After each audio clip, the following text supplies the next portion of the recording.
चाहता हूँ।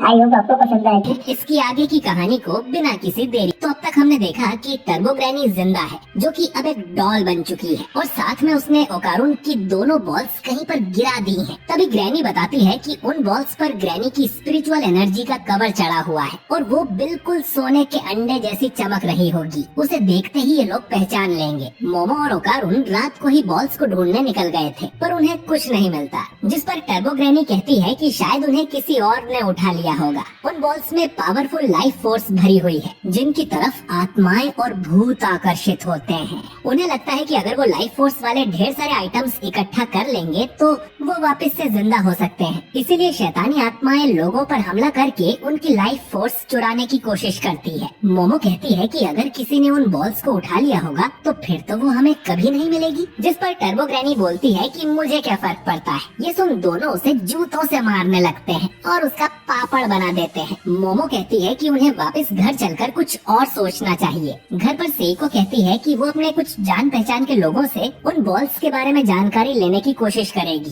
साथ ही टर्बो ग्रैनी की पावर अब ओकारुन के अंदर है, तो उसे संभल कर रहना होगा, क्योंकि उसका इस खतरनाक शक्ति पर काबू नहीं है। अगले दिन जब ओकारुन स्कूल जाता है तो उसकी क्लास के कुछ लड़के उससे मोमो के बारे में पूछने लगते हैं कि वो कितनी क्यूट है, क्या तुम उससे हमारी जान पहचान करवा सकते हो। अब ओकारुन को भी रियलाइज होता है कि मोमो कितनी क्यूट लड़की है। वो उससे दोस्ती करके ही इतना खुश था कि उसने कभी इस बारे में सोचा भी नहीं, और वो सच में बहुत सुंदर है। लेकिन फिर वो खुद को पंच करने लगता है, क्योंकि मोमो उसकी दोस्त है और उसके बारे में ऐसा सब सोचना गलत बात है। तभी वो लड़का ओकारुन से पूछता है कि तुम लोगों ने कितनी बार किया है। ऐसा सुनने में आया है कि वो किसी के भी साथ सो जाती है। अब ये सुन ओकारुन बहुत गुस्सा हो जाता है और उसकी कॉलर पकड़कर पूछता है कि ये झूठे र्यूमर्स कौन फैला रहा है। वो लड़के उससे लड़ने को तैयार हो जाते हैं, तो ओकारुन गलती से अपने टर्बो ग्रैनी वाले रूप में ट्रांसफॉर्म हो जाता है। ओकारुन कहता है कि मोमो उस तरह की लड़की नहीं है, तो उसके बारे में अफवाहें फैलाना बंद करो। ओकारुन का ये रूप देख वो लड़के डर जाते हैं और बोलते हैं कि हम समझ गए। ओकारुन फिर खुद को शांत करता है और नॉर्मल होकर अपनी बेंच पर जाके बैठ जाता है। तभी उसके बैग में से टर्बो ग्रैनी बाहर निकलती है, जिसे देख ओकारुन चौंक जाता है और तुरंत उसे लेकर अपनी क्लास से बाहर निकलता है और ऐसी जगह जाता है जहाँ और कोई नहीं था। ओकारुन पूछता है कि वो उसके बैग में क्या कर रही है, जिस पर टर्बो ग्रैनी बोलती है कि सेइको ने कहा था कि मैं कहीं भी जा सकती हूँ, क्योंकि मेरे अंदर अब कोई पावर नहीं है। टर्बो अब ओकारुन को बहकाने की कोशिश करती है कि ये पावर तुम्हारे काबू से बाहर है, मुझे फिर से तुम्हारे शरीर में जाने दो, मैं अपनी पावर्स वापस लेकर बाहर आ जाऊंगी। लेकिन ओकारुन उसके झांसे में नहीं आता और बोलता है कि पहले मेरी बॉल्स वापस करो। तभी मोमो भी यहाँ आ जाती है, जिसे देख ओकारुन शर्माने लगता है और उससे नजर भी नहीं मिला पाता और यहाँ से भागने लगता है और मोमो भी उसके पीछे पड़ जाती है। वहीं टर्बो ग्रैनी बैग से निकलकर स्कूल घूमने लगती है। मोमो वापस अपनी क्लास में पहुँच जाती है और सोचने लगती है कि ओकारुन उसे अवॉइड क्यों कर रहा है, जिससे मोमो बहुत गुस्सा है, जबकि वो तो उसका बॉयफ्रेंड भी नहीं है। मोमो की सहेली बताती है कि वो एक अच्छा लड़का है, उसकी अपने क्लास के कुछ लड़कों से लड़ाई हो गई थी, क्योंकि वो मोमो के बारे में कुछ बुरा कह रहे थे। स्कूल में कोई तो है जो मोमो के झूठे र्यूमर्स फैला रहा है, और ये जानकर ओकारुन गुस्सा हो गया था। इसके बाद हम उसी लड़की आयरा को देखते हैं, जो खुद को सबसे सुंदर लड़की समझती है। जब वो हॉल में चलती है तो सभी की नजरें उसी पर होती हैं और आयरा उन लोगों को प्यार से ग्रीट भी करती है, जिससे वो सब उस पर लट्टू हो जाते हैं। वो सुंदर होने के साथ साथ दिल की भी अच्छी है। लेकिन जब कल मोमो ने उसके सिर पे बर्तन गिराया था तो वो बहुत गुस्सा हो गई थी और बदला लेने के लिए उसी ने पूरे स्कूल में मोमो के बारे में गलत र्यूमर्स फैला दिए थे। लेकिन ये र्यूमर्स तो कुछ नहीं है। आयरा ने उस दिन मोमो के साइकिक हैंड्स देख लिए थे, जिससे आयरा को लगता है कि मोमो किसी तरह की डीमन है और उसके पास शैतानी शक्तियाँ हैं। इसके बाद वो अपनी जेब से एक गोल्डन बॉल निकालती है, जो कि आसमान से उसके पास आकर गिरी थी। इससे आयरा को लगता है कि वो किसी महान काम के लिए चुनी गई है और शैतानी डीमंस को खत्म कर इस दुनिया को बचाने का काम उसी का है। आखिर वो इतनी सुंदर जो है। जी हाँ दोस्तों, ओकारुन की एक बॉल आयरा के पास है। हम देखते हैं कि कल रात को जब आयरा एक ट्रेन ब्रिज के पास थी, तब एक गोल्डन बॉल उसके सिर पे आके गिरती है, जिसके बाद वो ट्रेन के ऊपर किसी तरह की बिजली चमकते हुए भी देखती है। यहीं पर मोमो ने टर्बो ग्रैनी और उस लोकेशन स्पिरिट का एग्जॉर्सिज्म किया था। अब इतना सुंदर दृश्य देखकर आयरा उस बॉल को अपने पास रखने का फैसला करती है। खैर इधर स्कूल में आयरा की दोस्त उसका बताया हुआ सामान लेकर आई थी, जिनमें होली बाइबल और एक क्रॉस था। आयरा कहती है कि वो सुंदर है, इसीलिए उसे चुना गया है और वो दुनिया को बचाएगी। आयरा के दोस्तों को उस पर ज्यादा यकीन नहीं हो रहा था। तभी आयरा विंडोज के बाहर किसी को देखती है और मैदान की तरफ इशारा करते हुए कहती है कि वह लाल कपड़ों में एक अजीब औरत है,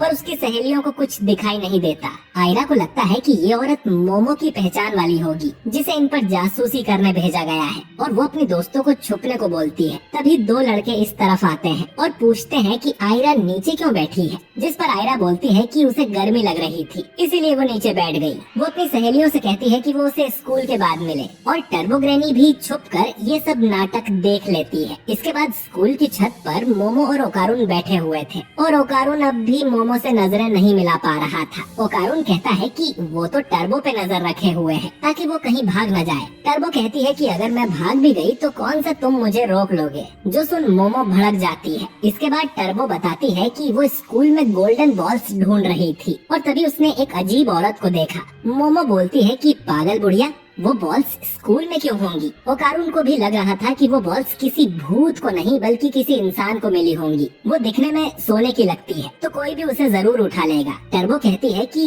लेकिन अगर कोई इंसान उस बॉल को उठाता है तो इससे उस इंसान की स्पिरिचुअल पावर जाग सकती है और फिर वो भी आत्माओं और भूतों को देख सकते हैं, और अगर वो भूतों को देख सकते हैं मतलब भूत भी उन्हें देख सकते हैं और उन पर अटैक भी हो सकता है। मोमो बोलती है कि ये बात तुम्हें पहले बतानी चाहिए थी। वो पूछती है कि ये भूतिया औरत कौन है, जिस पर टर्बो कहती है कि मैं स्कूल के बाद उससे मिलवा दूंगी। इधर आयरा सोच रही थी कि क्या वो मोमो जैसी डीमन को होली बुक और क्रॉस से हरा पाएगी। वो फिर से विंडो के बाहर देखती है और उसे फिर से वो लाल कपड़ों वाली भूतिया औरत दिखाई देती है, जो कि काफी करीब आ गई थी। स्कूल की छुट्टी होने के बाद आयरा मोमो के पास जाती है और उससे अकेले में मिलने को बोलती है। मोमो मना करती है तो आयरा रिक्वेस्ट करने लगती है। मोमो सोचती है कि वो इस लड़की से दुश्मनी बढ़ाना नहीं चाहती, इसीलिए वो उससे अकेले में मिलने को मान जाती है और ओकारुन से कहती है कि वो उससे बाद में मिलेगी। आयरा मोमो को एक पुरानी सी बिल्डिंग में लेकर जाती है, जहाँ पर उसकी दोनों सहेलियाँ मोमो को पीछे से पकड़ लेती हैं और उसके हाथों को बांध देती हैं। इसके बाद आयरा मोमो के ऊपर बैठकर उस पे एग्जॉर्सिज्म करने की कोशिश करती है और कहती है कि मर जाओ डीमन,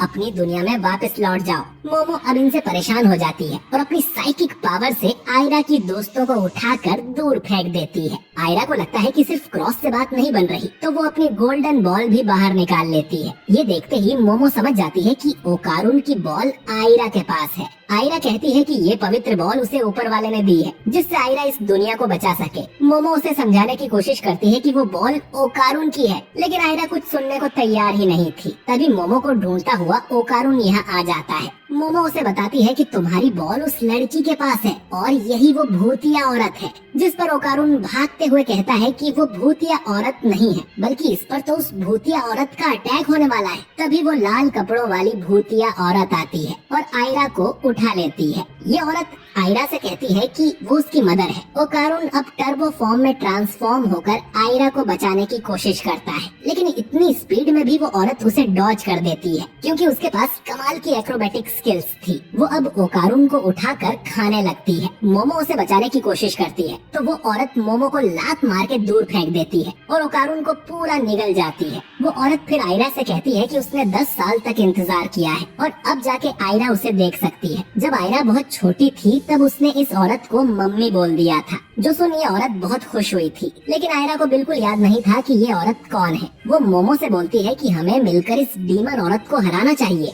तभी टर्बो ग्रैनी मलबे से निकलकर बाहर आती है और बताती है कि ये एक्रोबैटिक सिल्की नाम की भूत है, जो कि लाल ड्रेस पहनती है। सिल्की जब आयरा को ये कहते सुनती है कि वो एक मॉन्स्टर है तो उसका दिल टूट जाता है और वो आयरा को भी निगल जाती है और इसका इल्जाम वो मोमो पर डालने लगती है कि उसी ने आयरा को बिगाड़ दिया है और अब वो मोमो पर अटैक करने लगती है। मोमो टर्बो ग्रैनी से मदद मांगती है तो टर्बो कहती है कि मैं कुछ नहीं कर सकती क्योंकि मेरे पास कोई पावर्स नहीं है। इसके बाद सिल्की अपने बालों से मोमो को पकड़ लेती है और इधर उधर पटकने लगती है। सिल्की मोमो से कहती है कि मुझे मम्मी बोलकर माफी मांग लो, शायद मैं तुम्हें छोड़ दूं। मोमो मना करती है तो सिल्की उसे भी निगल जाती है। अब उसके सामने सिर्फ टर्बो ग्रैनी बची थी। वो सिल्की से कहती है कि उन तीनों बच्चों को बाहर उगल दो वरना अच्छा नहीं होगा। सिल्की ने मोमो के साथ साथ अपने कुछ बाल भी निगल लिए थे, जिनमें मोमो अंदर से आग लगा देती है। टर्बो बताती है कि आयरा के पास जो क्रॉस था वो असल में एक लाइटर था और मोमो ने उस लाइटर से सिल्की के बालों में आग लगा दी। सिल्की की बुरी किस्मत की उसने अपने कुछ बाल भी निगल लिए। शायद टर्बो यहाँ है इसीलिए, क्योंकि बिल्लियों को बैड लक माना जाता है। सिल्की अब मजबूरी में उन तीनों को बाहर उगल देती है। आयरा बेहोश हो गई थी और मोमो और ओकारुन पलटवार करने के लिए रेडी हो जाते हैं। Thank you for watching.